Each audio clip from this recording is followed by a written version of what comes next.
Tier 1. United States Mass Surveillance. After 9/11, the US really ramped up its surveillance programs, supposedly to fight terrorism. In 2013, Edward Snowden blew the whistle on the NSA's massive prison program, which was collecting tons of communications data from both Americans and foreigners. This big surveillance system includes tapping into phone calls, monitoring internet activity, and using facial recognition cameras in public places. There's a big debate about this surveillance. Critics say these programs step all over Fourth Amendment rights that protect against unreasonable searches, while supporters insist they're needed to stop terrorist attacks. The government renewed many of these controversial surveillance powers in 2018, though they did add some extra oversight. Despite some attempts at reform, the surveillance machine keeps growing as government agencies partner with big tech companies. As AI gets more powerful, people are increasingly worried about biased algorithms and automated monitoring, which raises some pretty basic questions about our privacy rights online and how much power the government should really have. But wait until you hear what this next country's been hiding. Canada, residential school legacy. Canada ran a residential school system from the 1870s until 1996 that forcibly took Indigenous children from their families in a direct attempt to assimilate them. Around 150,000 First Nations Inuit and Métis children were sent to these government-funded, church-run schools where many suffered physical, emotional, and sexual abuse. Thousands died from disease, malnutrition, or suicide. The trauma from this system still affects Indigenous communities today, showing up as higher rates of addiction, suicide, imprisonment, and family problems. In 2015, the Truth and Reconciliation Commission called the residential school system a form of cultural genocide and put forward 94 calls to action aimed at healing. The discovery of unmarked graves at former school sites starting in 2021 brought this dark chapter back into the national spotlight. While the Canadian government has apologized and offered money to survivors, real reconciliation is still a work in progress that requires big changes to fix the systematic inequalities Indigenous peoples face in education, child welfare, healthcare, and the justice system. Germany, gentrification and Nazi resurgence. Germany is dealing with two big challenges that mirror wider European tensions: city gentrification, changing neighborhood makeup, and the comeback of Nazi political groups. I find it kinda crazy that both of these things are happening at the same time. But hey, the world is full of contradictions. In Berlin, Hamburg, and other major cities, skyrocketing rents have pushed out longtime residents, especially in historically blue-collar neighborhoods. Housing prices have practically doubled in many urban areas over the last 10 years, sparking protests and leading to rent control measures like Berlin's controversial rent cap. At the same time, Germany has seen the rise of Alternative für Deutschland, AfD, an almost Nazi party that's gained a lot of support, particularly in eastern regions. The party took advantage of anti-immigrant feelings after the 2015 refugee crisis, pushing nationalist rhetoric that goes against Germany's post-war consensus on remembering the Holocaust and embracing multiculturalism. These two issues are connected, as economic insecurity and cultural anxiety fuel political division. Urban gentrification creates obvious winners and losers in Germany's changing economy, while right-wing movements offer simple stories about national identity and belonging. The government has tried various housing programs and increased monitoring of extremist groups, but addressing the root cause means tackling deeper questions about economic inequality and social cohesion. If that surprised you, just wait for this next one. France. Yellow Vest protests.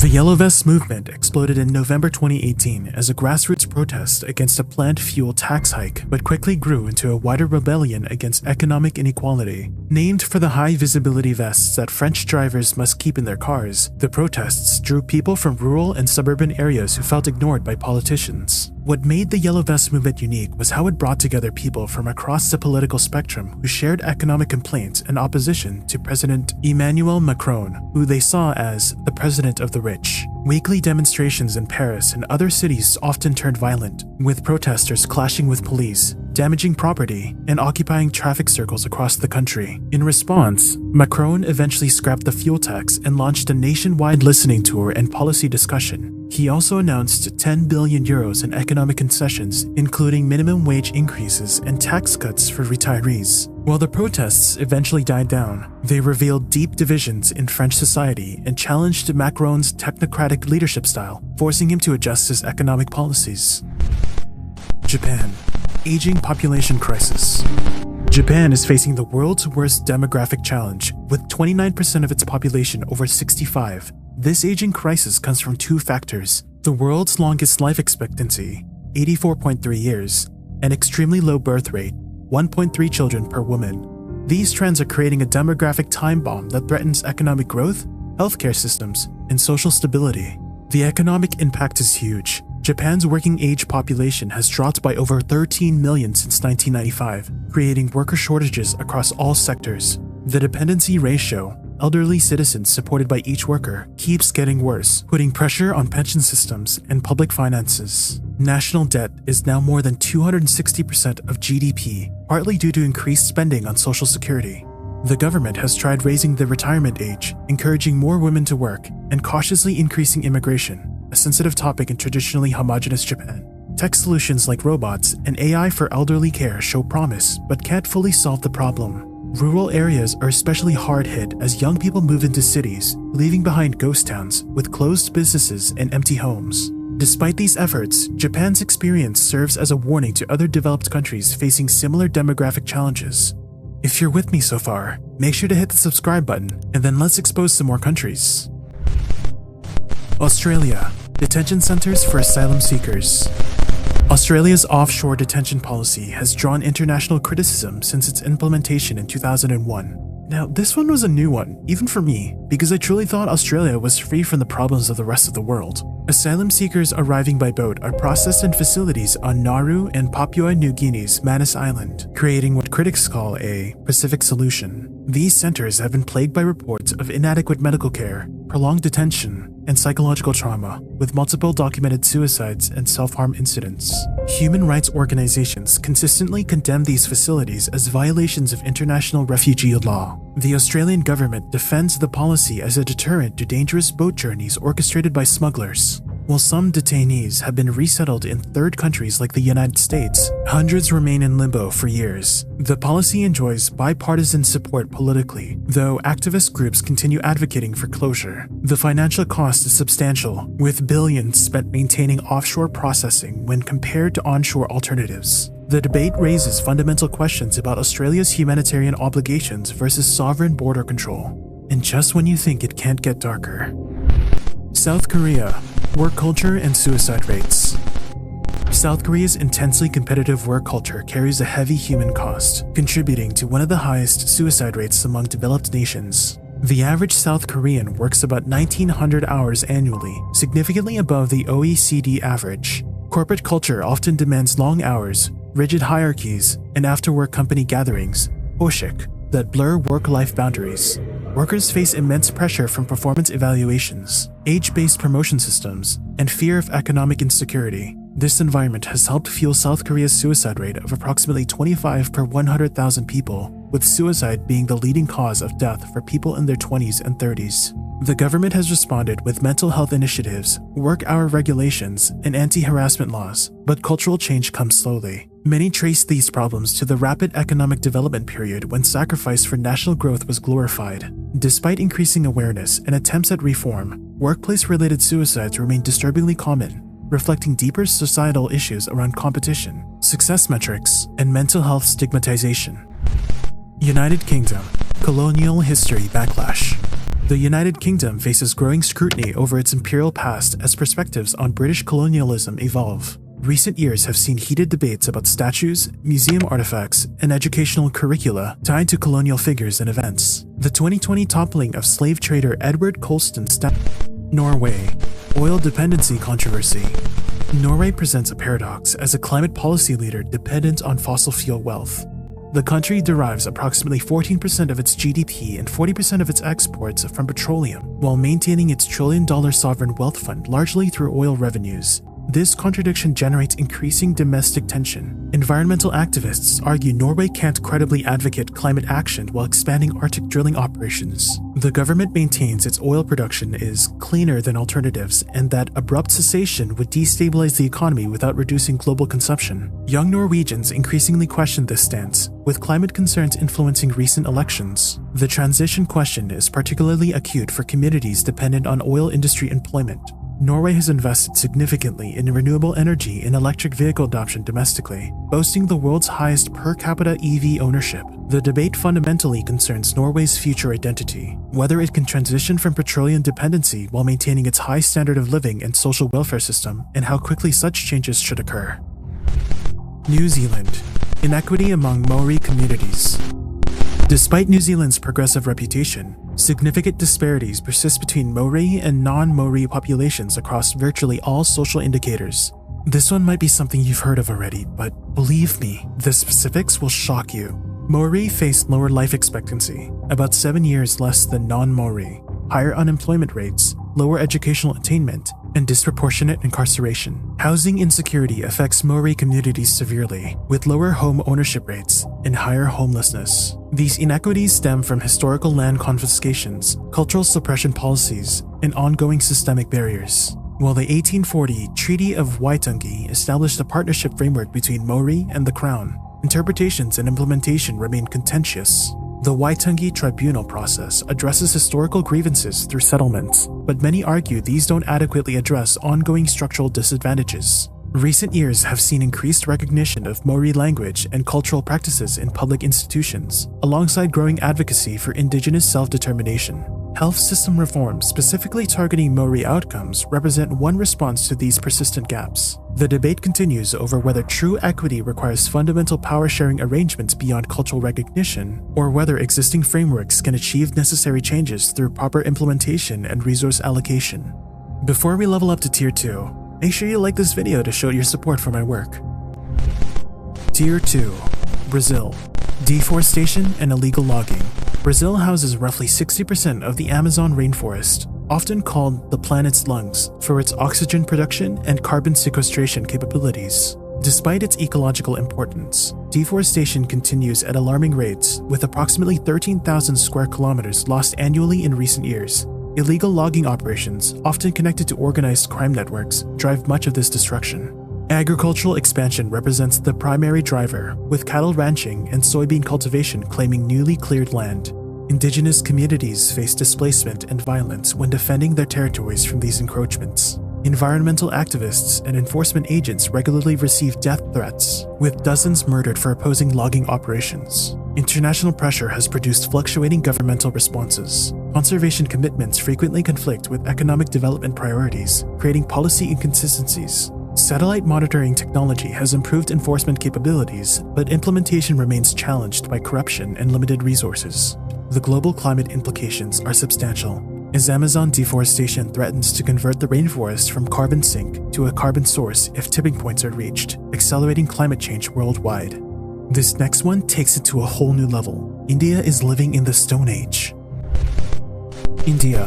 Caste-based violence.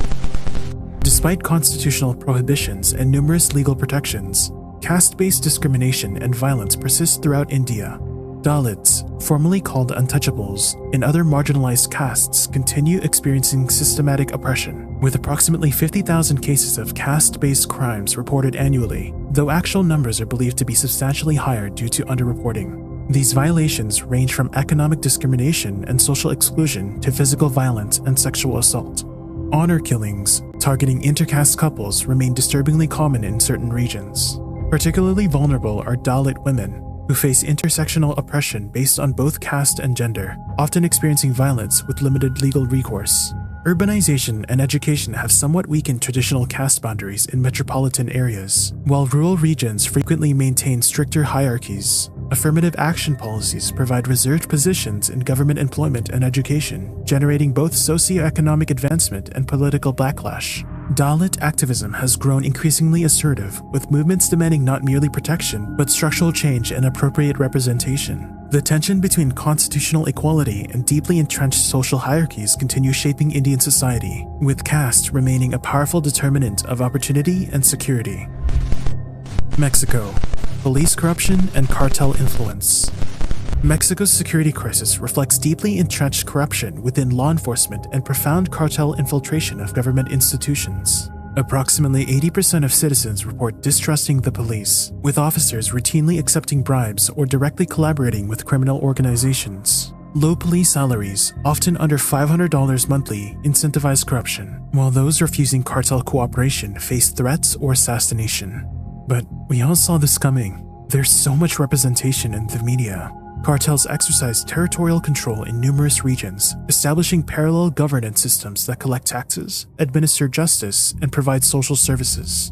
This shadow authority undermines state legitimacy while entrenching criminal influence. Local politicians face the stark choice between plata o plomo, silver or lead, accept bribes or face violence. Reform efforts have included police professionalization programs, salary increases, and vetting procedures, but implementation remains inconsistent across jurisdictions. The militarization of anti-cartel operations have raised human rights concerns while achieving limited sustainable security improvements. International cooperation focuses on equipment, training, and intelligence sharing, though cross-border tensions periodically disrupt these efforts. The resulting violence has claimed over 400,000 lives since 2006, with thousands more disappeared, creating a humanitarian crisis that continues destabilizing Mexican society. South Africa. Land reform tensions. Nearly 3 decades post-apartheid, land ownership remains starkly unequal in South Africa, with approximately 72% of agricultural land still white-owned despite whites comprising less than 9% of the population. This disparity stems directly from colonial and apartheid policies forcibly displacing black South Africans from their traditional lands. The government's willing seller, willing buyer approach has achieved minimal redistribution, transferring roughly 10% of commercial farmland since 1994. This slow progress has intensified calls for expropriation without compensation, generating fierce debate about property rights versus historical justice. Commercial agricultural interests warn about food insecurity and economic stability risks, while land reform advocates highlight the impossibility of national reconciliation without addressing this fundamental inequality. Implementation challenges include determining legitimate historical claims, preserving agricultural productivity during transitions, and providing new farmers with adequate support. Urban land access represents an increasingly important dimension, with informal settlements expanding as rural migrants seek economic opportunities. The issue's emotional and symbolic significance transcends economic considerations, representing unresolved historical injustice and limiting true democratic transformation. Finding balanced solutions remains essential for South Africa's long-term stability and social cohesion. You won't believe what goes on in this next place. It's not just a fun little vacation spot with kanafe and all kinds of teas. Turkey. Authoritarianism and press suppression. Turkey has experienced significant democratic backsliding under President Erdogan's leadership, transforming from a flawed democracy into an increasingly authoritarian state. Constitutional changes enacted in 2017 consolidated presidential powers while weakening parliamentary and judicial checks and balances. Opposition figures face harassment, prosecution on politically motivated charges, and imprisonment. Press freedom has deteriorated dramatically, with Turkey now among the world's leading jailers of journalists. Approximately 90% of media outlets have government-aligned ownership, creating heavily controlled information environment. Independent outlets face regulatory harassment, advertising boycotts, and direct criminal prosecution. Thousands of journalists have lost employment through outlet closures or political purges. Digital censorship has intensified, with frequent social media blocks and content removal demands. Laws criminalizing insulting the president and broadly defined terrorism propaganda enable prosecution of government critics. The 2016 attempted coup provided justification for massive purges across institutions, with over 100,000 civil servants dismissed and tens of thousands imprisoned. International human rights organizations consistently document violations, while Turkish authorities dismiss such criticisms as foreign interference. Despite these restrictions, opposition movements continue operating, achieving notable successes in recent municipal elections despite uneven political playing fields. Before I tell you what's going down in China, make sure to subscribe to my channel so I can keep making these videos for you. China, surveillance state and censorship. China operates the world's most sophisticated digital surveillance apparatus, combining facial recognition, artificial intelligence, and big data analysis to monitor its 1.4 billion citizens. The system includes approximately 560 million CCTV cameras nationwide, many equipped with advanced recognition capabilities. This physical surveillance integrates with the digital monitoring of communications, purchases, and travel, creating comprehensive individual profiles. It's the Black Mirror state, if you ask me. The Great Firewall blocks foreign websites and platforms deemed threatening to state control, including Google, Facebook, and international news outlets. Domestic internet companies implement extensive content moderation systems employing hundreds of thousands of sensors. Forbidden topics, known as the 3 Ts, Tiananmen, Tibet, Taiwan, plus additional sensitive subjects disappeared rapidly from online spaces. The social credit system represents an ambitious extension of this surveillance infrastructure, scoring citizens based on behaviors ranging from financial reliability to ideological conformity. Consequences for low scores include restricted travel, reduced educational opportunities, and limited career advancement. While authorities frame these systems as promoting social stability and harmony, critics characterize them as unprecedented violations of privacy that eliminate political dissent and entrench party control through technological coercion rather than traditional repression methods. Now, let's go even deeper down the rabbit hole. Philippines, extrajudicial drug war killings. President Rodrigo Duterte's anti-drug campaign, launched in 2016, has resulted in the deaths of approximately 6,000 people in police operations, according to official figures, while human rights organizations estimate the actual toll exceeds 27,000, including vigilante killings. These operations primarily target impoverished communities, with suspects typically shot under disputed circumstances that authorities classify as resisting arrest. Documentation by journalists and human rights investigators reveal disturbing patterns, including planting of evidence, cash payings for killings, and pre-written police reports. Most victims come from urban slums, reinforcing criticism that the campaign functions as social cleansing rather than legitimate crime control. Families of victims report extreme difficulty pursuing justice, with police investigations routinely stalled and witnesses fearing retribution. International bodies, including the United Nations and International Criminal Court, have launched investigations into potential crimes against humanity. Despite documentation of widespread abuses, the campaign maintains substantial domestic support among Filipinos frustrated by drug-related crime and perceived governmental ineffectiveness. This popular endorsement has insulated officials from accountability while establishing a dangerous precedent of normalized extrajudicial violence as a governance strategy, with implications extended beyond drug enforcement. Russia. Poisonings and political dissidents. Russia employs a distinctive pattern of eliminating political opponents through poisonings that bear the hallmarks of state involvement while maintaining plausible deniability.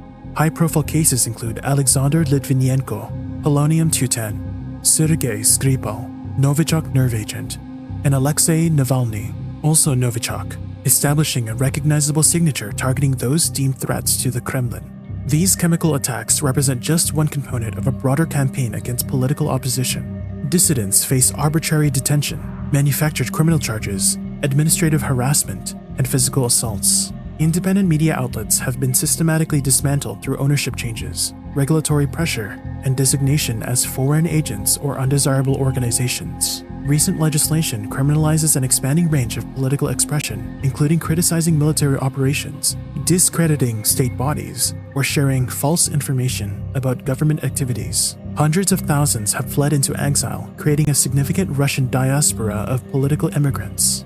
Those remaining face increasingly restrictive conditions and potential imprisonment for peaceful political activities. Public protests trigger mass arrests, sometimes exceeding 1,000 detentions in a single day. This systematic elimination of political alternatives has effectively consolidated authoritarian control while projecting a clear warning to potential challengers about the personal costs of opposition.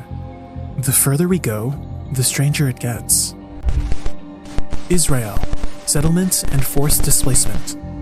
Israeli settlements in the occupied West Bank and East Jerusalem house approximately 700,000 Jewish Israelis in communities ranging from small outposts to urban developments of 40,000 plus residents. These settlements expand continuously despite being considered illegal under international law, which prohibits transferring civilian populations into occupied territories. You're probably going to want to look into the Gaza genocide if you live under a rock. Palestinian communities face displacement through various mechanisms: home demolitions, typically citing lack of building permits that are systematically denied, land confiscations, access restrictions, and settler violence that receives limited law enforcement response. The separation barrier, military zones, and settlement infrastructure fragment Palestinian territories, impeding movement and economic development while severing communities from agricultural lands and water resources. Settlement expansion creates facts on the ground that complicate potential two-state solutions by establishing Israeli-controlled territories throughout what would constitute a Palestinian state. Critics argue this represents a deliberate strategy creating de facto annexation while avoiding formal incorporation that would require granting Palestinians citizenship rights. Defenders maintain settlements provide security buffers and assert historical Jewish connections to these territories. The resulting geographic reality, interspersed Israeli and Palestinian communities under dramatically different legal systems, produces a complex situation that increasingly resembles a permanent occupation rather than a temporary military administration pending final status negotiations. Thailand. Harsh royal defamation laws. Thailand enforces the world's strictest lèse-majesté legislation through Article 112 of its criminal code, imposing prison sentences of 3 to 15 years for each perceived insult to the monarchy. The law's broad interpretation criminalizes an expansive range of expression, including historical discussions, symbolic gestures, satirical comments, and even social media likes of potential critical content. Implementation has intensified during periods of political instability, with cases surging following the 2014 military coup and again during 2020 to 2021 pro-democracy protests. Prosecutions frequently target political opponents and democracy advocates rather than protecting royal dignity. The accused face significant procedural disadvantages. Cases are typically tried in military courts, bail is routinely denied, and the accused bear the burden of proving statements weren't intended as insults. The law creates profound self-censorship throughout Thai society, affecting journalism, academic research, artistic expression, and everyday conversation. Foreign media operating in Thailand must carefully navigate these restrictions or risk correspondence expulsion or prosecution. Reform proposals generate their own legal risks, creating a circular trap protecting the law from modification. This situation produces a fundamental democratic deficit by effectively removing monarchy-related topics from public discourse, constraining Thailand's political development despite its otherwise vibrant civil society. And things are only getting more disturbing from here. Tier 3. Indonesia, 1965 Anti-Communist Genocide. Between 1965 to 1966, Indonesia experienced one of the 20th century's most devastating yet least discussed mass killings, resulting in an estimated 500,000 to 1 million deaths. Following an alleged communist coup attempt, General Suharto's military coordinated nationwide purges targeting the Indonesian Communist Party, PKI, then the world's third-largest communist organization. The killings involved military units providing lists of suspects to civilian militias, religious organizations, and local vigilantes who conducted the massacres. Victims included party members, ethnic Chinese, intellectuals, union activists, and others with perceived leftist sympathies. Methods were brutally direct: machete killings, beheadings, and mass executions, with bodies dumped in rivers or mass graves. Beyond those killed, hundreds of thousands were imprisoned without trial, many subjected to torture and forced labor for decades. This violence established Suharto's New Order regime, which ruled until 1998, with anti-communism becoming a foundational national ideology. Western powers, particularly the United States and United Kingdom, provided intelligence support and diplomatic cover during the killings, viewing them through a Cold War lens. Despite post-Suharto democratization, meaningful accountability remains elusive. School textbooks minimize these events, perpetrators enjoy impunity, and discussing the killings remains taboo in many communities, leaving deep unresolved trauma in Indonesian society. Iran, secret executions and morality patrols. Iran maintains one of the world's highest execution rates, with approximately 500 official executions annually, though human rights organizations document numerous additional secret executions conducted in peripheral prisons without announcement or family notification. Death sentences applied to drug offenses, political crimes like enmity against God, and moral violations including homosexuality and adultery, frequently following trials lacking due process protections. The morality police, Gasta Ershad, enforce strict interpretive Islamic codes governing public behavior and dress. Women face particular scrutiny regarding mandatory hijab requirements, with thousands annually detained for inappropriate coverage. The 2022 death of Masa Amini while in morality police custody sparked unprecedented nationwide protests challenging these restrictions, resulting in security forces killing approximately 500 demonstrators and detaining over 20,000. Beyond official enforcement mechanisms, the Basij paramilitary volunteer force monitors neighborhoods, universities, and workplaces for religious compliance. This multi-layered surveillance creates pervasive fear, particularly affecting women, religious minorities, and those with non-conforming identities. Despite significant underground resistance and periodic reform movements, the theocratic system maintains control through this combination of formal punishment, informal intimidation, and religious legitimization of state violence against perceived moral transgressors. Now, it's about to get shady. Pakistan. ISI's shadow operations.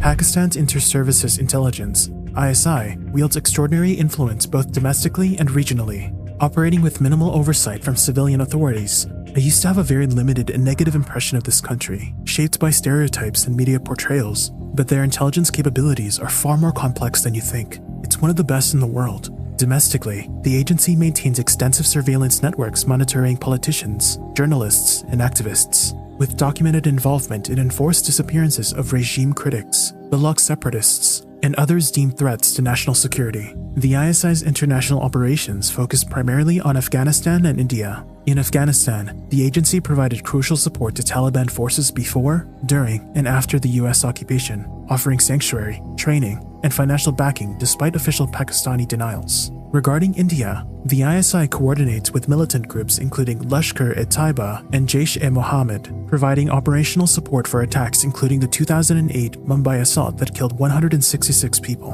While officially subservient to civilian leadership, the ISI functions as a state within a state, answering primarily to military hierarchy rather than elected officials. Politicians attempting to assert control over the agency have faced removal from office or corruption charges. This arrangement creates strategic incoherence, with official Pakistani foreign policy frequently contradicted by ISI activities, undermining regional stability while complicating international relationships. The agency's power represents a fundamental challenge to Pakistani's democratic development despite periodic civilian governance. Colombia, narco-politics and paramilitaries.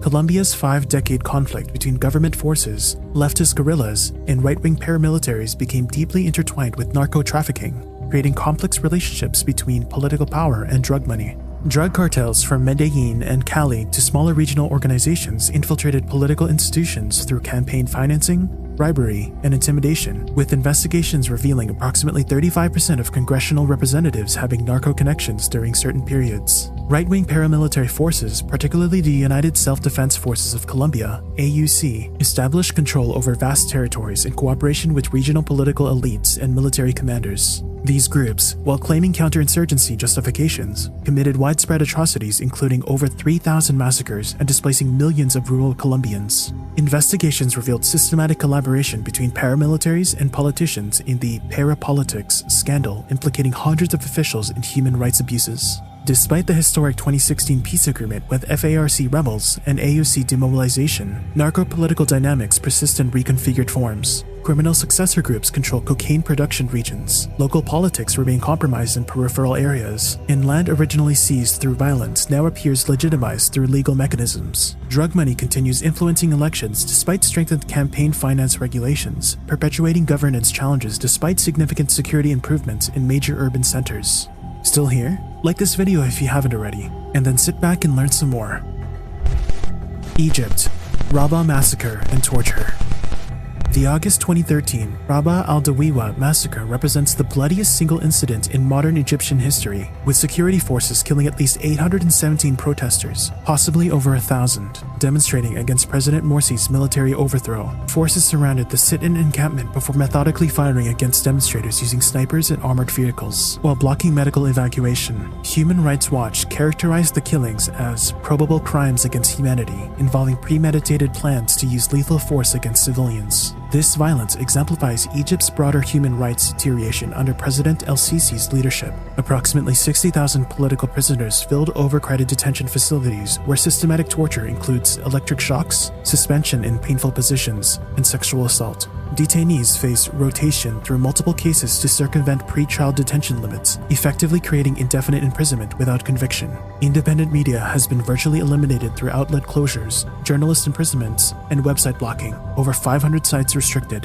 Anti-terrorism and cybercrime laws criminalize peaceful criticism using expansive definitions of terrorism that include disturbing public order or harming national unity. The judicial system functions primarily as a repression mechanism rather than an independent institution, with mass trials sentencing hundreds simultaneously based on minimal evidence. Western governments have largely normalized relations despite these abuses, prioritizing regional stability and counterterrorism cooperation over human rights concerns.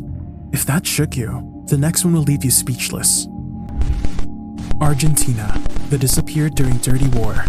Argentina's military dictatorship, 1976 to 1983, conducted one of Latin America's most systematic campaigns of state terrorism, disappearing an estimated 30,000 citizens during what the junta termed a dirty war against subversion. And believe me, it was dirty. Security forces abducted suspected leftists, union activists, students, journalists, and intellectuals, holding them in approximately 340 clandestine detention centers throughout the country. Victims endured brutal torture, including electric shocks, simulated drowning, and psychological torment, with pregnant detainees kept alive until giving birth before their babies were illegally adopted by military families. Most disappeared were ultimately murdered, many drugged and dropped alive from aircraft into the Atlantic Ocean during death flights. The systematic nature of these operations reflected centralized planning rather than rogue actions, with detailed record-keeping and infrastructure dedicated to these human rights violations. The mothers and grandmothers of Plaza de Mayo emerged as powerful voices against these crimes, marching weekly in Buenos Aires demanding information about their missing relatives. Following the dictatorship's collapse, Argentina established groundbreaking accountability mechanisms including truth commissions and criminal trials of military leaders. These processes, though interrupted by amnesty laws, later ruled unconstitutional, ultimately convicted over 1,000 officials for crimes against humanity, establishing important precedents for transitional justice worldwide. The phrase "Nunca más," never again, became both a landmark report title and national commitment to prevent future atrocities. Myanmar. Rohingya ethnic cleansing. Myanmar's military conducted a devastating campaign against Rohingya Muslims in Rakhine State beginning August 2017, forcing approximately 730,000 people to flee to neighboring Bangladesh in what UN investigators characterized as genocide. Military operations included mass killings, widespread sexual violence, village burnings, and systematic destruction of Rohingya cultural heritage, executed with extreme brutality, including the murder of children and infants. These atrocities culminated decades of institutionalized discrimination against Rohingya, whom Myanmar refuses to recognize as citizens despite their historical presence. The 1982 citizenship law effectively rendered them stateless, restricting movement, education, healthcare, and religious freedom. Official government communications avoid the term Rohingya, instead use Bengali to imply they are illegal immigrants from Bangladesh. Those remaining in Myanmar face severe restrictions and internment camp-like conditions, with limited humanitarian access. Refugee camps in Bangladesh present their own humanitarian challenges, including overcrowding, limited education opportunities, and vulnerability to trafficking. International accountability efforts include an ongoing International Court of Justice genocide case and International Criminal Court investigation, though Myanmar's military rulers have refused cooperation. The 2021 military coup further diminished prospects for Rohingya rights, with the same military leaders responsible for atrocities now controlling the entire country, eliminating even the limited civilian oversight previously existing. Now we're stepping into truly unsettling territory. Politics can get so terrifying. Kazakhstan. Black sites and political disappearances. Kazakhstan's authoritarian system employs extrajudicial detentions and disappearances to eliminate political opposition while maintaining a facade of democratic governance. Security forces operate unofficial detention facilities where political detainees face torture and prolonged isolation without legal representation or family notification. These black sites exist outside judicial oversight, allowing authorities to extract confessions while circumventing constitutional protections. Targeted disappearances intensify during periods of political instability, particularly following the 2022 nationwide protests that began over fuel prices increasing before evolving into broader anti-government demonstrations. Official figures acknowledge 227 deaths during the crackdown, though independent sources suggest significantly higher casualties. Thousands were detained, many held incommunicado in undisclosed locations for weeks. The security apparatus employs sophisticated digital surveillance technologies, frequently purchased from Western and Israeli companies, to monitor activists and journalists. Critics face harassment campaigns, physical attacks by unknown assailants, and politically motivated criminal charges, particularly extremism and terrorism allegations that carry severe penalties. This repression occurs alongside Kazakhstan's careful international image management, presenting itself as a modernizing, business-friendly Central Asian leader. Western governments have largely prioritized the country's mineral resources and regional stability over human rights concerns, providing limited international pressure for accountability regarding disappearances and extrajudicial detentions. Nigeria. #EndSARS and state violence. Nigeria's Special Anti-Robbery Squad, SARS, police unit, established to combat violent crime, evolved into a notorious instrument of extortion and brutality against ordinary citizens. I used to think the greatest threat to Nigerians came from colonial powers, but I've come to see that it's not always about race. Sometimes it's about power and who holds it. Officers routinely conducted arbitrary arrests, torture, extrajudicial killings, and extortion targeting primarily young Nigerians, particularly those displaying symbols of financial success like smartphones or laptops, who were frequently accused of internet fraud without evidence. The October 2020 #EndSARS protests represented an unprecedented nationwide youth-led movement demanding police accountability. Demonstrations remained largely peaceful until October 20, when security forces opened fire on protesters at Lagos Lekki toll gate. Despite government denials, investigations confirmed multiple fatalities, though the exact death toll remains contested. Following the shootings, authorities targeted protest organizers with account freezes, passport seizures, and detention. While the government formally disbanded SARS, many officers simply transferred to other units without meaningful accountability. Promised reforms, including state-level panels investigating police brutality, have largely stalled, with few victims receiving compensation and virtually no officers prosecuted. The movement nonetheless represented a watershed moment in Nigerian civil society, demonstrating new levels of youth political engagement through social media mobilization and challenging the military-era mentality still permeating security forces. Continued activism faces significant obstacles from state repression and economic pressures undermining sustained organization. If there's anything I've missed out on so far, be sure to let me know in the comments.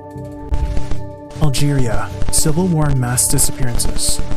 Algeria's devastating civil conflict, 1991 to 2002, between government forces and Islamist insurgents resulted in approximately 200,000 deaths and the disappearance of an estimated 7,000 to 20,000 citizens, though exact figures remain disputed. Security forces conducted systematic disappearances of suspected Islamist sympathizers, critics, and sometimes random individuals in anti-terrorist operations, particularly during 1994 to 1998. Victims were typically abducted from homes or checkpoints without arrest warrants, detained in secret facilities, and never officially acknowledged.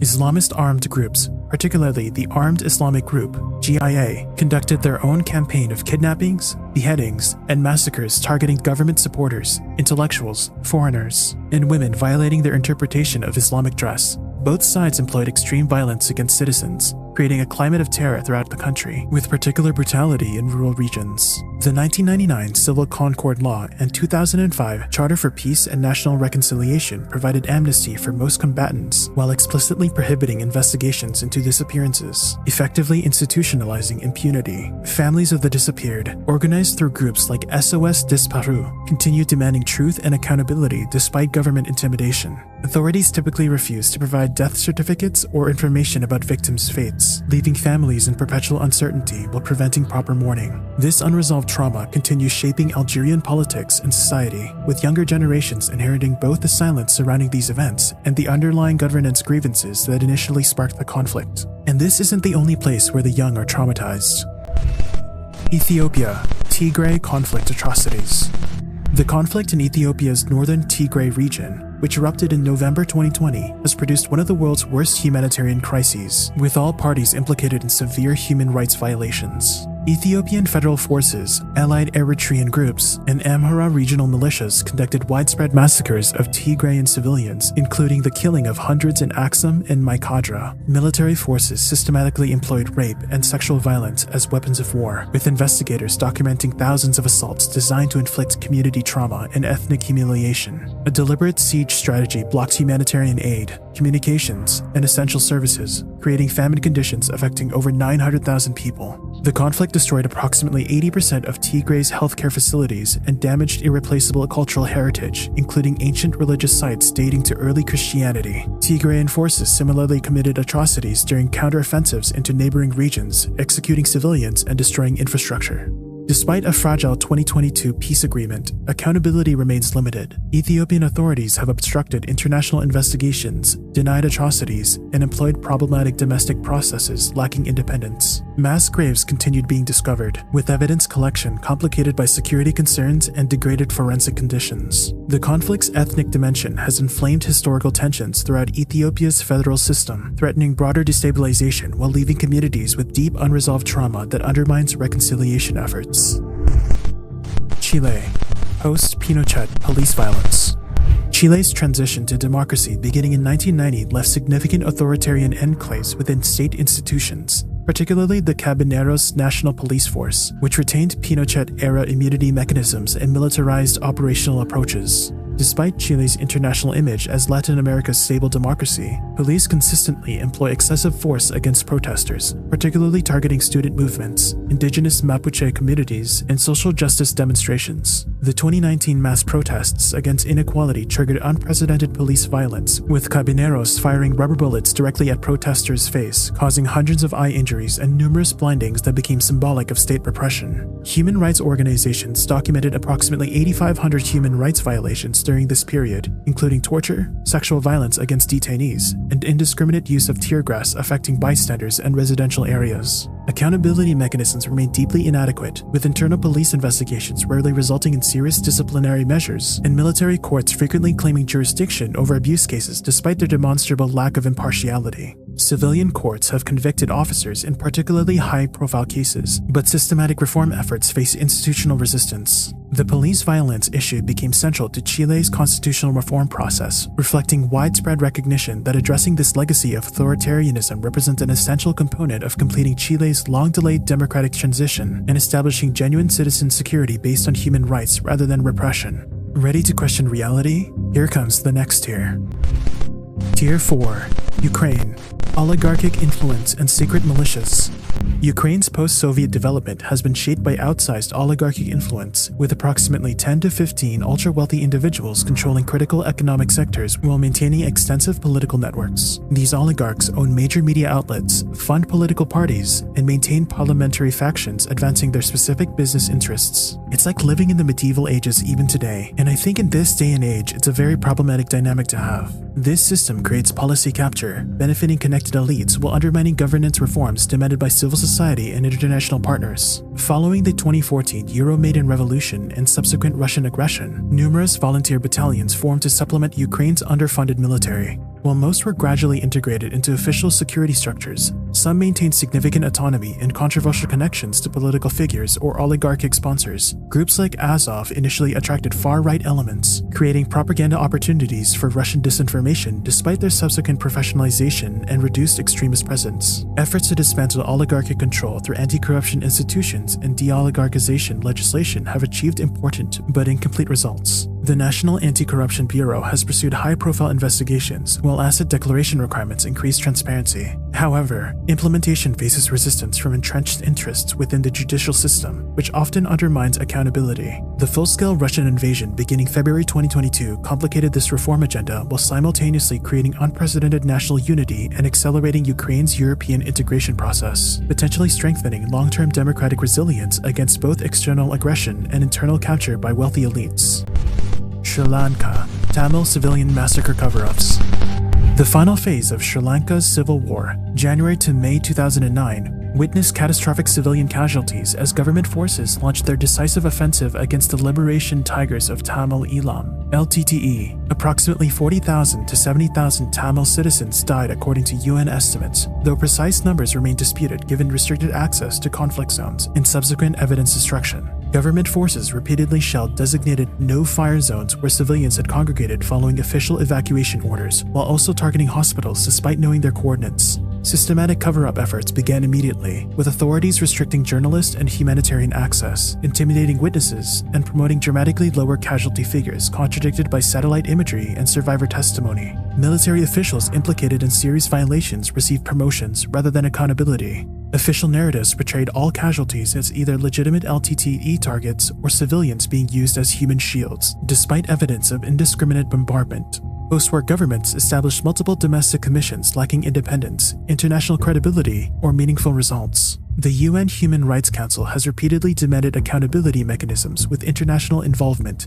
facing consistent obstruction and delays. Tamil communities experience this impunity as continuation of structural discrimination, undermining reconciliation prospects. Victim families face surveillance and intimidation when commemorating their dead, while memorial sites have been systematically destroyed, reflecting ongoing efforts to control historical narratives and prevent justice for mass atrocities. Now this one flies under the radar for the most part, and for a good reason.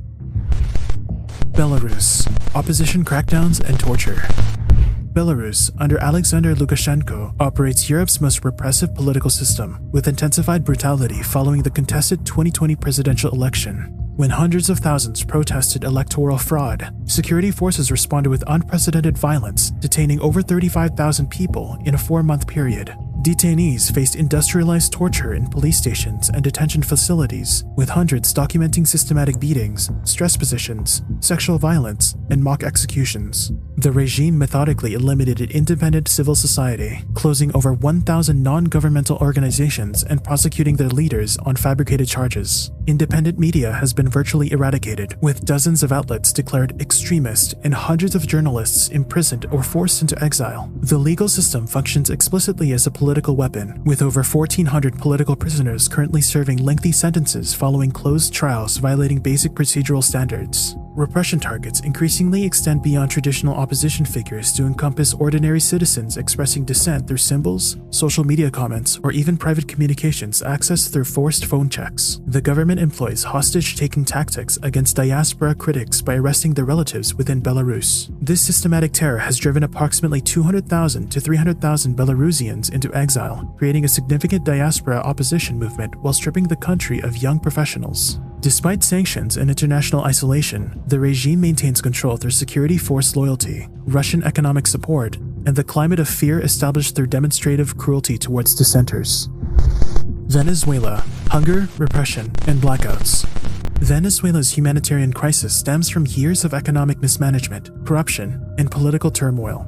Once Latin America's wealthiest nation due to its vast oil reserves, Venezuela now faces widespread hunger with malnutrition affecting millions. Food shortages have become so severe that the average Venezuelan lost 24 pounds in what was grimly called the Maduro diet, named after President Nicolas Maduro.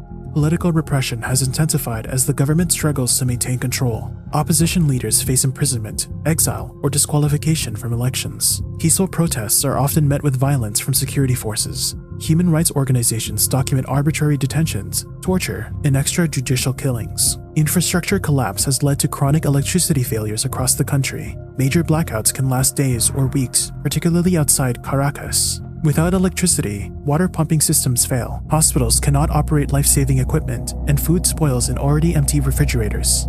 The combined crises have triggered one of the largest migration flows in recent history, with over 7 million Venezuelans fleeing to neighboring countries.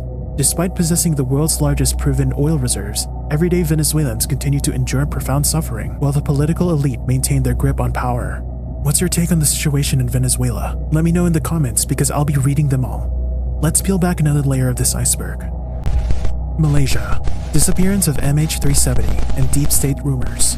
The disappearance of Malaysia Airlines flight MH370 on March 8, 2014, with 239 people aboard, remains one of aviation's greatest mysteries. The Boeing 777 vanished en route from Kuala Lumpur to Beijing, triggering a multinational search spanning years and costing hundreds of millions of dollars. Despite finding some debris on African shores, the main wreckage has never been recovered. The Malaysian government's contradictory statements, delayed responses, and perceived lack of transparency fueled conspiracy theories. Some Malaysians began questioning whether a deep state, powerful hidden actors within government and military institutions, might be concealing the truth. These suspicions were compounded by Malaysia's history of political scandals, including the 1MDB affair where billions disappeared from state investment fund. Local theories range from pilot suicide to sophisticated hijacking, while more extreme claims involve military shootdowns or extraterrestrial intervention. The information vacuum allowed these narratives to flourish. Families of victims formed advocacy groups demanding continued investigation, convinced that authorities know more than they admit. The disaster exposed vulnerabilities in Malaysia's governance and crisis management, but also highlighted the limits of modern tracking technology. Even with satellite data and international cooperation, a massive commercial aircraft somehow vanished nearly without a trace in the 21st century. Iraq: sectarian violence after invasion. The 2003 US-led invasion of Iraq, intended to topple Saddam Hussein's dictatorship, unleashed unprecedented sectarian violence that continues to shape the nation. The dismantling of Iraq's military and Ba'athist power structures created a security vacuum quickly filled by competing militias organized along sectarian lines. Sunni-Shia tensions, suppressed under Hussein's rule, erupted into open conflict. The Shia majority, historically marginalized, gained political power while many Sunnis felt disenfranchised and excluded from the new order. This polarization created fertile ground for extremist groups. Al-Qaeda in Iraq emerged, later evolving into ISIS, which temporarily controlled large swaths of territory and declared a caliphate in 2014.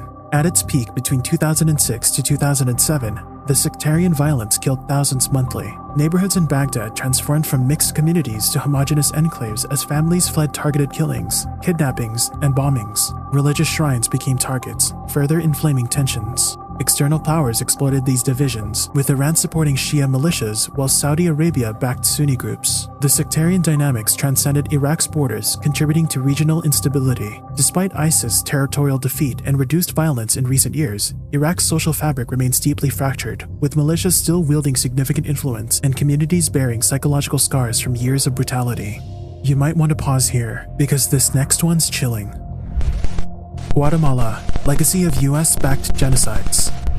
Guatemala's modern history is haunted by a 36-year civil war, 1960 to 1996, that claimed over 200,000 lives, predominantly indigenous Maya. The conflict's most devastating period came under General Efrain Rios Mont's dictatorship, 1982 to 1983, when scorched earth campaigns systematically targeted indigenous communities suspected of supporting leftist guerrillas. The Guatemalan Truth Commission concluded these actions constituted genocide. The United States played a pivotal role in this tragedy. After the CIA orchestrated overthrow of democratically elected President Jacobo Arbenz in 1954, successive U.S. administrations provided military aid, training, and intelligence to Guatemala's repressive regimes. Declassified documents reveal American officials were aware of widespread human rights abuses but continued supporting the Guatemalan military to advance Cold War objectives. Despite the 1996 peace accords, justice remains elusive. Though Rios Montt was convicted of genocide in 2013, the ruling was quickly overturned on procedural grounds. He died in 2018 without facing punishment. The power structures that enabled the violence largely remain intact, with military officials transitioning to political and economic leadership roles. Intergenerational trauma affects indigenous communities who continue facing discrimination, land dispossession, and poverty. Meanwhile, Guatemala struggles with organized crime, corruption, and impunity, direct legacies of the conflict period when state institutions were weaponized against citizens rather than protecting them. Haiti, political assassinations and foreign interference. Haiti's turbulent political landscape has been defined by a cycle of violence and external manipulation since it achieved independence in 1804 as the world's first Black republic.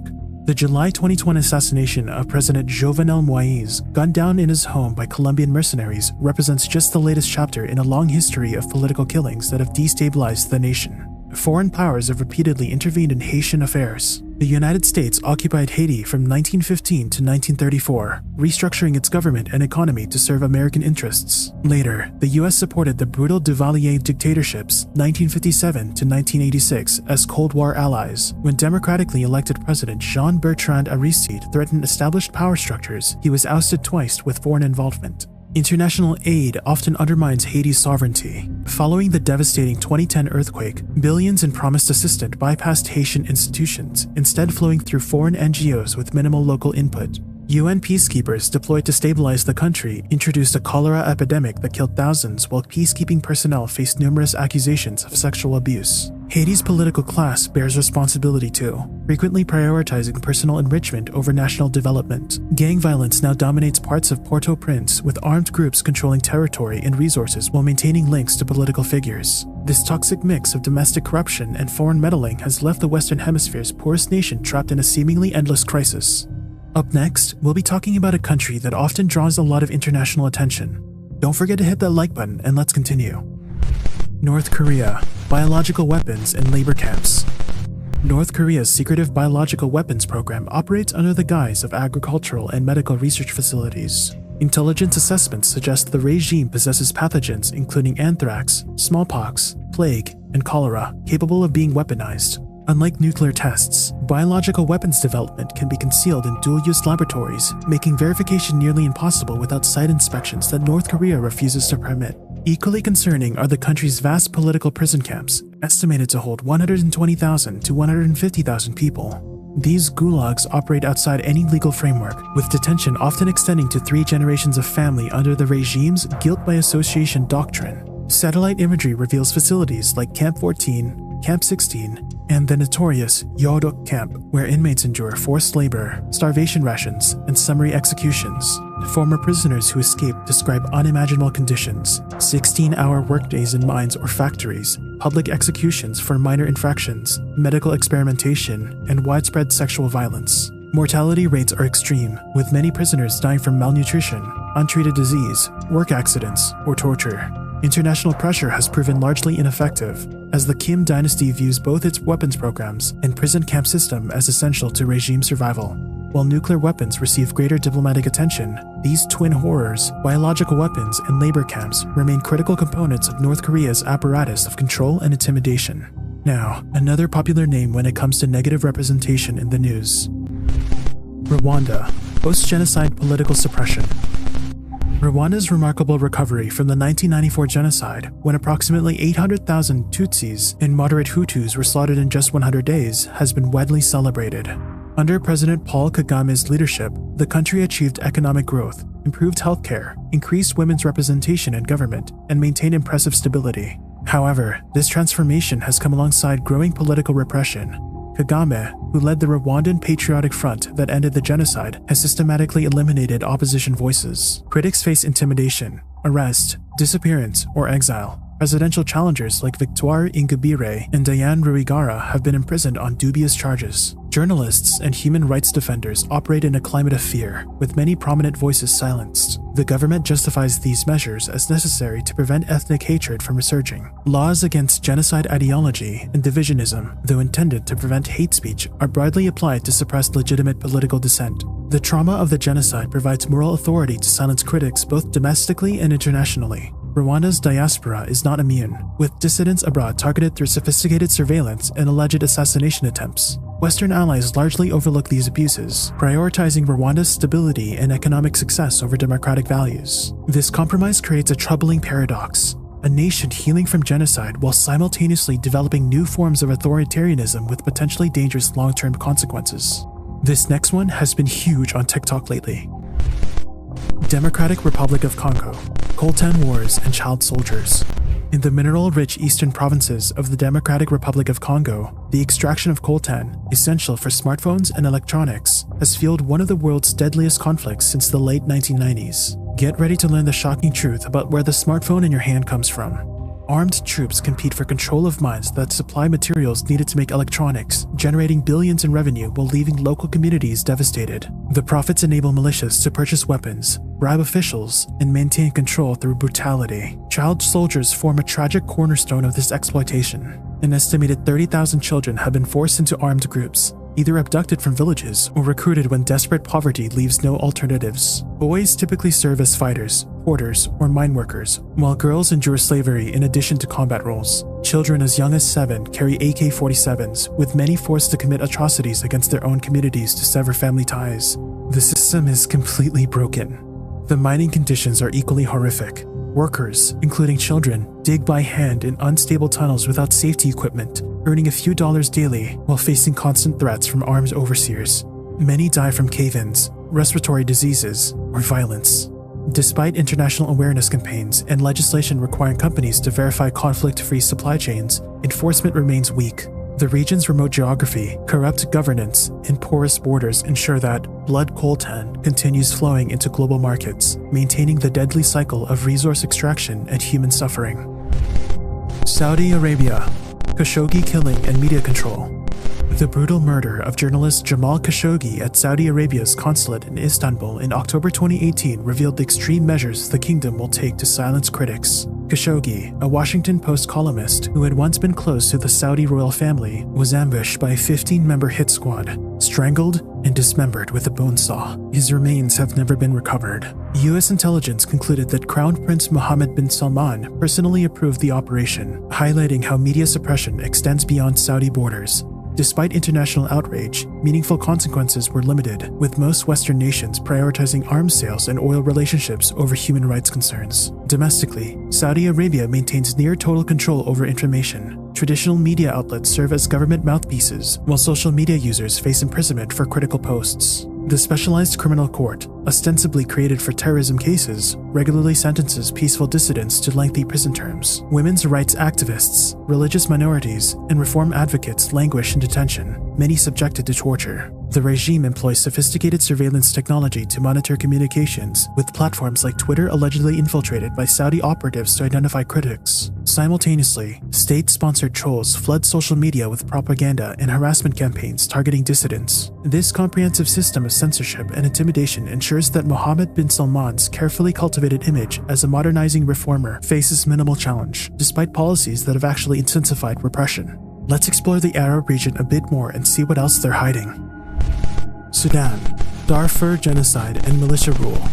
The Darfur genocide began in 2003 when the Sudanese government, responding to a rebel insurgency, unleashed Arab militias known as Janjaweed against non-Arab farming communities in western Sudan. These militias burned villages, poisoned wells, systematically raped women, and massacred civilians, killing an estimated 300,000 people and displacing over 2.7 million. Then President Omar al-Bashir orchestrated what the International Criminal Court called genocidal intent, becoming the first sitting head of state indicted for genocide. Rather than disbanding these militias after international pressure mounted, the government institutionalized them. The Janjaweed evolved into the Rapid Support Forces, RSF, under the leadership of Mohammed Hamdan Dagalo, known as Hemeti, gaining official status while maintaining their brutal tactics. This transformation exemplifies Sudan's pattern of incorporating militant groups into governance structures. Following Bashir's 2019 overthrow, hopes for civilian rule quickly faded as the military and RSF reasserted control, culminating in a 2021 coup. By 2023, tensions between the army and RSF erupted into open warfare, creating a new humanitarian catastrophe with millions displaced and widespread atrocities. Throughout these power struggles, accountability for Darfur's genocide remains elusive. The militias responsible for mass atrocities now control significant territory and resources. International peacekeeping efforts have proven inadequate, while geopolitical interests from regional and global powers continue prioritizing stability over justice, leaving Sudanese civilians trapped in cycles of violence perpetrated by the very forces claiming state authority. Before we move on to the final two tiers for this video, I want to thank you for watching this far, and just want to request that you hit like if you're learning something new. Things only spiral further into chaos from here. Tier 5. Laos. Leftover bombs. From 1964 to 1973, Laos endured the most intense bombing campaign in history, yet remained largely hidden from American public knowledge. US forces dropped over 2.5 million tons of ordnance, more than all bombs dropped during World War II, averaging one plane load every 8 minutes for 9 years. This covert operation, conducted alongside the Vietnam War, targeted North Vietnamese supply lines along the Ho Chi Minh Trail but devastated Laotian civilians caught in the crossfire. The campaign's secrecy allowed military planners to operate with minimal oversight, creating what they called free fire zones, where any movement could trigger airstrikes. Remote villages were obliterated, forcing survivors into caves where they lived for years. An estimated 50,000 civilians were killed during the bombing, with countless others injured or displaced. The war's deadly legacy continues today through unexploded ordnance, UXO. Approximately 30% of bombs failed to detonate, leaving behind around 80 million live bomblets. Since 1973, over 20,000 people have been killed or maimed by these remnants, many of them children who mistake softball-sized cluster munitions for toys. Every day became a gamble, and every street a potential threat.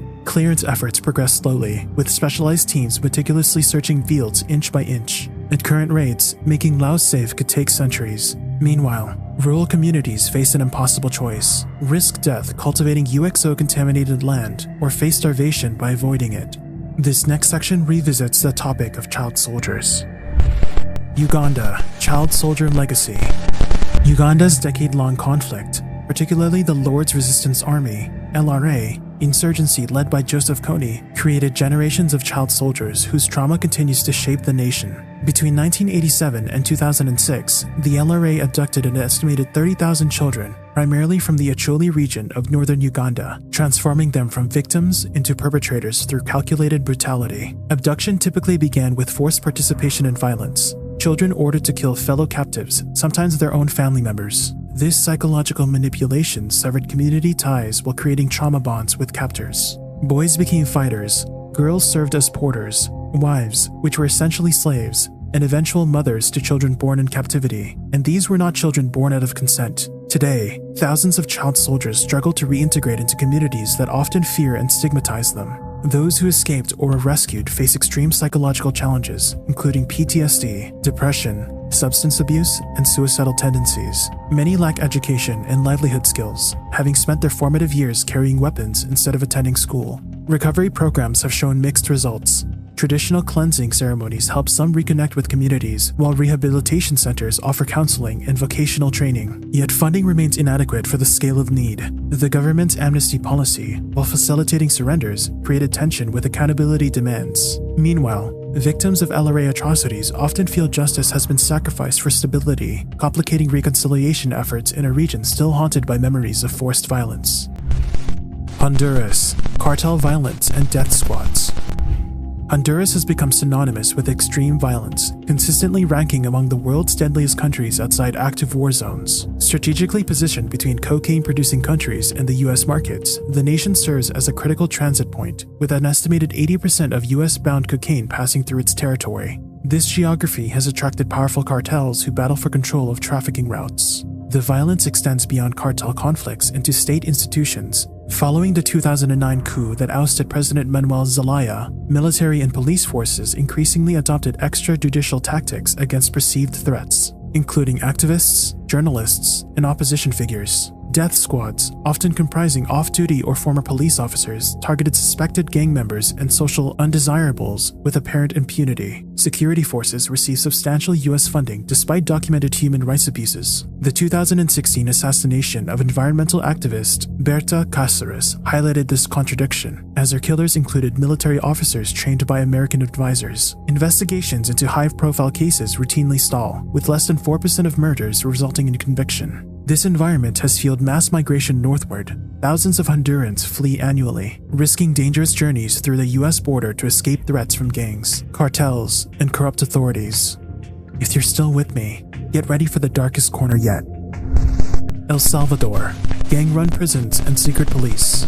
El Salvador's prisons epitomize state failure and gang dominance, with facilities designed for 10,000 inmates housing over 40,000 before recent crackdowns. Inside these overcrowded compounds, gangs like MS-13 and Barrio 18 established parallel governance systems, running criminal enterprises behind bars while maintaining internal discipline through brutal punishment regimes. Guards often controlled only the perimeters, venturing inside cell blocks only with gang permission. These prisons functioned as organizational headquarters rather than detention facilities.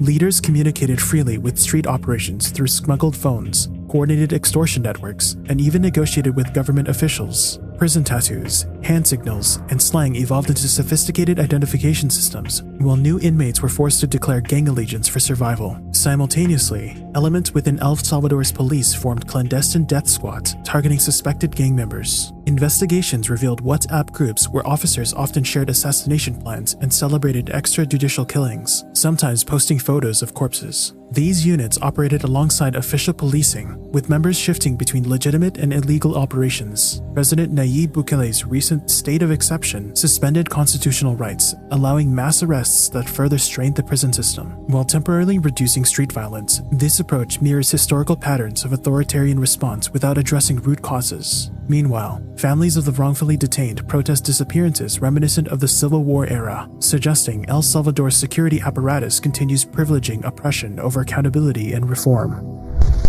Nicaragua, protester executions and torture. Nicaragua's 2018 protest movement began with demonstrations against social security reforms, but quickly expanded into broader opposition to Daniel Ortega's increasingly authoritarian rule. The government response was swift and brutal. Police and paramilitary forces deployed military-grade weapons against largely unarmed protesters, resulting in over 300 deaths and thousands of injured during several months of unrest. Eyewitnesses and human rights organizations documented systemic patterns of violence, including sniper attacks that were meant to target protesters' heads and torsos, suggesting shoot-to-kill orders rather than crowd control tactics. Wounded demonstrators were denied medical treatment as authorities ordered public hospitals to reject them and threatened private doctors who provided care. They wanted the people to learn that they couldn't get away with speaking out. Hundreds of arrested protesters disappeared into a torture regime. So many of them got picked up and arrested. Detainees later described electric shocks, waterboarding, sexual violence, and psychological torture in clandestine detention centers. Some victims were forced to film confessions claiming foreign funding and terrorist intentions, which state media broadcast as propaganda. The repression continued beyond the initial protests. Student leaders, journalists, and opposition figures faced targeted assassination, imprisonment on fabricated terrorism charges, or forced exile. The government revoked the legal status of over 3,000 NGOs, seized university campuses that hosted protesters, and closed independent media outlets. International sanctions and condemnation have failed to change course. Instead, the Ortega Maria regime has consolidated power through rigged elections while systematically eliminating remaining spaces for dissent, creating what many observers describe as a family dictatorship maintained through institutionalized terror against its own citizens. Here's where the iceberg gets seriously twisted. Tier 6. Somalia.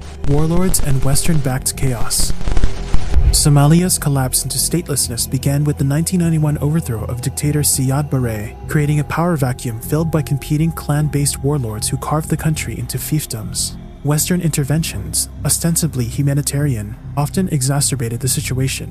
The 1993 U.S. Black Hawk Down mission attempted to capture warlord Mohammed Farah Aidid, but ended in disaster, with American forces withdrawing entirely by 1995. Subsequent international efforts followed contradictory objectives.